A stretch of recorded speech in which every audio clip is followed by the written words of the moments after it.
Saudara-saudari terkasih, berjumpa kembali dalam Renungan Harian Efek-TV, edisi Rabu tanggal 2 September 2020. Marilah kita berdoa. Dalam nama Bapa dan Putra dan Roh Kudus. Amin. Allah Bapa yang makasih syukur kepadamu atas anugerah rahmat iman yang boleh kami terima. Sebagai seorang beriman kami Diko panggil untuk juga ikut ambil bagian dalam rancangan karya keselamatanmu bagi umat manusia.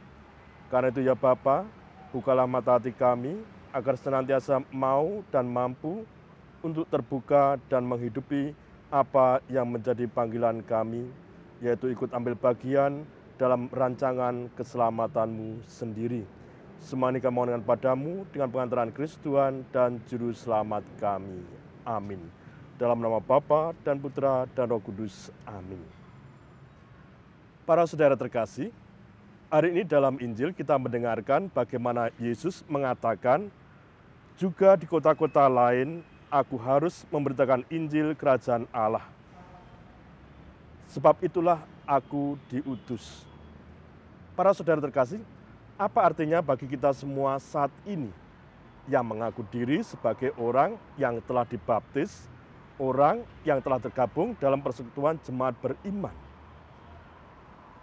Para saudara, kalau Yesus mengatakan hal itu, bahwa dia diutus pergi untuk mewartakan Injil, kabar gembira, warta keselamatan bagi orang banyak, artinya dia juga tidak sendirian.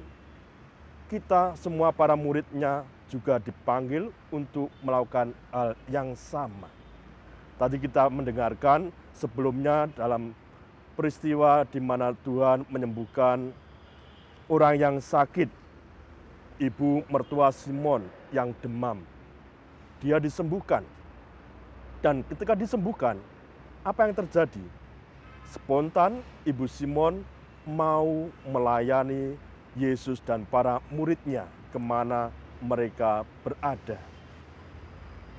Ikut ambil bagian dalam karya yang dilakukan oleh Yesus dan para muridnya.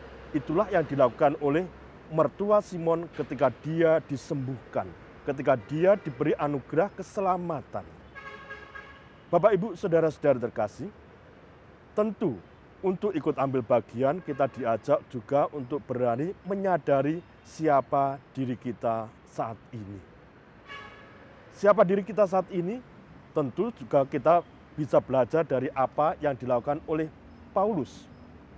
Paulus mengatakan dalam suratnya bagaimana dia adalah rekan kerja Allah. Sehingga ketika banyak orang mengatakan aku dibaptis oleh Apolos, aku dibaptis oleh Paulus. Tetapi Paulus dengan tegas mengatakan,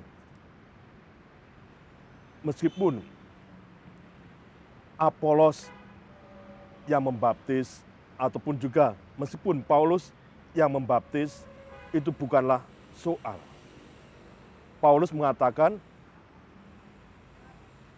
bagaimana dia mengajak kita semua untuk menyadari siapa diri kita sebagai seorang yang dipanggil sebagai rekan kerja Allah.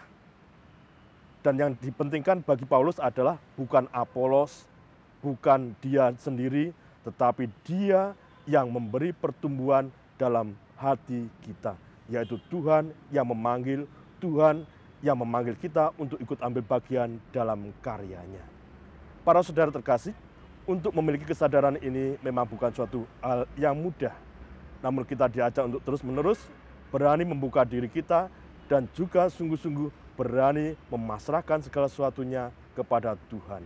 Sehingga kemanapun kita melangkah, sungguh-sungguh menyadari bahwa diri kita adalah orang yang terpanggil, orang yang dipanggil untuk ikut ambil bagian dalam karya keselamatan, dalam tindakan kebaikan-kebaikan yang dapat dirasakan oleh banyak.